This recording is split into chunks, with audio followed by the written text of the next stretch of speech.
Salut à tous, de retour pour un troisième épisode des chroniques là, sur lequel je vais parler de Solalune, donc rappeur que j'ai découvert sur une échelle de temps plutôt récemment, mais en revanche que j'ai vachement saigné depuis que je l'ai découvert. Une fois que je suis rentré dans son univers, entre guillemets, j'ai vraiment accroché de fou.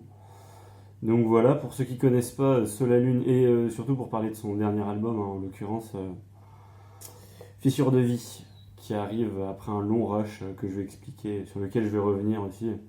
Pour ceux qui connaissent éventuellement pas le rappeur, donc c'est un jeune rappeur lyonnais, je sais pas exactement quel âge il a, mais ouais, entre 20, 22, voilà, quelque chose comme ça. C'est vrai qu'il fait pas spécialement de ref à Lyon dans ses textes. Je pensais qu'il était de Paname, moi, de base, mais bon. D'origine comorienne, du coup. Il est signé chez Lowood, alors depuis quelques temps, hein, depuis 2020.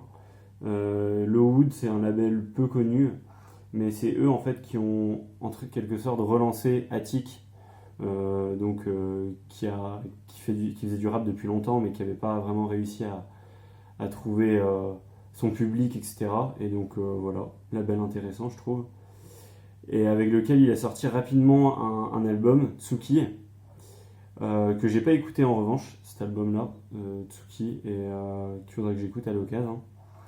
Mais là où il a pris en revanche plus de temps pour ce deuxième album, donc qui est sorti début 2022, Fissure de vie, parce qu'en fait il a enchaîné un rush très productif d'EP à partir de 2021, tout le long de tout courant 2021 en fait.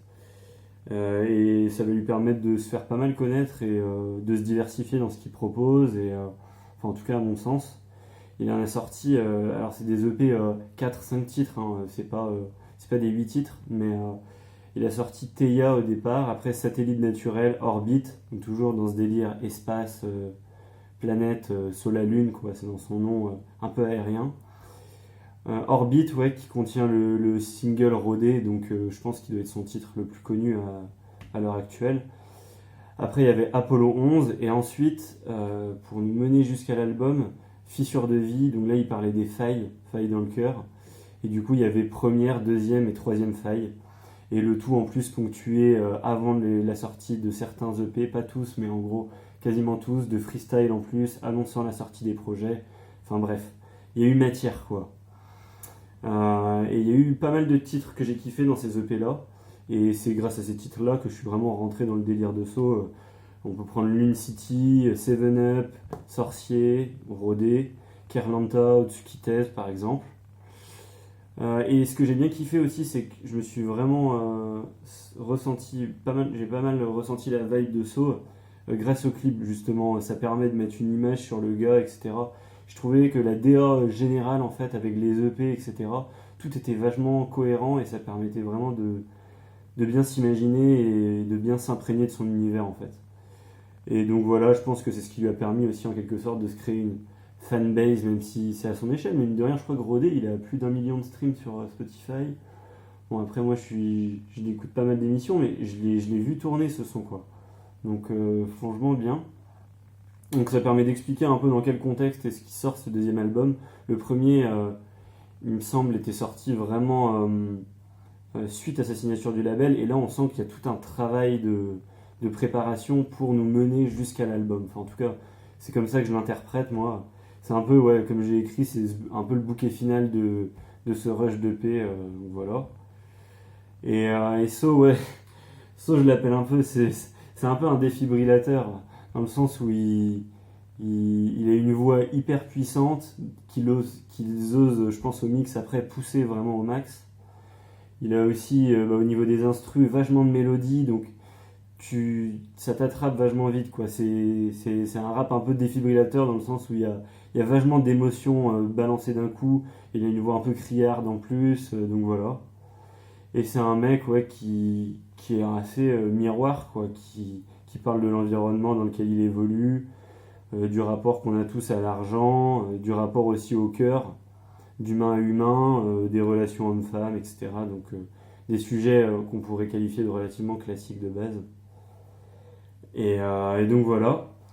Donc voilà ensuite mon avis sur l'album, après l'avoir écouté plusieurs fois hein, d'ailleurs depuis le temps. C'est que à la première écoute, j'étais un peu surpris, un peu, je savais pas trop ce que j'en pensais, j'étais un peu perdu. Mais de réécoute en réécoute, je suis vraiment assez conquis par l'album. Dans l'ensemble, hein, il y a toujours deux ou trois titres que j'apprécie moins, mais franchement, le contenu dans l'ensemble est homogène, le thème est gardé, même si c'est pas la force de Solar Lune forcément hein, de tenir un thème sur un album, mais là, il y a une cohérence globale en fait. Et je pense que ça, c'est notamment les. Il y a un beatmaker avec lequel So travaille beaucoup. On entend souvent son name tag au début des morceaux qui s'appelle VRS Adrip. Et le name tag, c'est GG. Enfin, ça fait un truc comme ça. Et donc, peut-être que ça tient un peu à ça aussi. Et ouais, à l'image de Fin Heureuse par exemple, le single qui est sorti clippé au départ, j'étais un peu sceptique. Mais au final, après plusieurs réécoutes, j'ai capté le délire du son et je suis rentré dedans quoi. Gros bonus aussi, j'ai trouvé que les feats étaient vraiment pertinents. So, il a toujours un peu eu l'habitude, il avait fait un feat avec Aketo sur la série d'EP Le Rush là dont j'ai parlé. Et sinon là il y a juste deux feats et je pense que So il pourrait en faire bien plus. Hein. Parce que c'est un mec qui se démarque vraiment dans le paysage rap. Et ils sont vachement bien amenés je trouve. Il y a Dea Uzi et Captain Roshi. Dea Uzi il arrive je trouve de façon vraiment magistrale genre il a un couplet en deux temps, premièrement chanté, deuxièmement rappé, et qui vient parfaitement. Genre, on dirait Solar Lune, il lui déroule le tapis rouge à Dahuzi, quoi. Et Captain Roshi, c'est pareil, avec son énergie habituelle, franchement, très bon au niveau des feats. Il tente des trucs aussi, il y a un son Medellin sur lequel il tente ce que je qualifie de type beat Joule, donc pourquoi pas. C'est pas le morceau que je préfère, mais pourquoi pas, il y a de l'idée. Il y a quelques prods avec des petits rythmiques drill aussi, pourquoi pas. Et la force des refrains mélo chez So, voilà, elle est toujours là. Hein. Elle marche toujours autant sur moi en tout cas. Elle est mélodieuse sa musique en fait. Pour ceux qui connaissent pas, je qualifierais un peu à l'image de PNL en fait. Il a vraiment créé son univers comme ça. Et l'enchaînement mélo-refrain, euh, il maîtrise ça toujours aussi bien. Quoi. Il te sort des mélos sur quasiment t'as une mélo distinguante qui se distingue et qui accroche à l'oreille, je trouve, par morceau quasi. Hein, si ce n'est plus. Donc là-dessus, il est très très fort. Le côté rappé, ouais, c'est pas en reste, mais voilà, comme j'ai dit, c'est pas le plus important. D'ailleurs, oui, c'est vrai que j'ai noté la petite ref en parlant de PNL. J'écoute Je vise the Viscère dans Range Row, donc voilà, petit clin d'œil qui fait toujours plaise. Au niveau des gros temps forts, ouais, moi c'est le premier couplet de Range Row que j'ai noté. Le couplet en deux temps de Dea Uzi en bas. Et Eternel 2, pour moi, c'est Zizou en 2006, El Magnifico. Eternel 2, le morceau, la montée, avec où il pousse vraiment à la fin, genre en mode musique épique. C'est vraiment très fort. Et après, moi, l'enchaînement de sons que j'adore, c'est Nikki et Péché, plus vers la fin de l'album, mais qui est parfait. Donc voilà, j'ai vraiment trouvé mon compte hein, avec cet album. Et donc voilà, j'attends de voir ce que vous en avez pensé aussi. Mais j'ai bien kiffé, donc je vous invite à aller jeter une oreille si c'est pas le cas, sur l'album et même sur Solar Lune en général, parce que j'ai trouvé cet album prometteur pour la suite, vraiment. Je pense qu'il a moyen, même par le biais des feats, etc. Je crois qu'il a un album en commun, c'est pas avec Winter Zuko qui en approche. Peut-être je me trompe, mais je vais checker ça, mais voilà. Et le seul truc, ouais, c'est au niveau média rap, j'ai trouvé ça dommage, j'ai l'impression qu'il a pas été tant que ça couvert ce projet. Enfin, on en a parlé, mais pas autant qu'on aurait dû peut-être. Et puis en plus, avec l'enchaînement des sorties, il a été un peu noyé dans la masse de projets, alors que je trouve qu'il s'en distingue vraiment quoi. Donc bon, c'est juste ça un peu mon regret. Je trouve qu'il méritait qu'on s'y attarde un peu plus. Et voilà.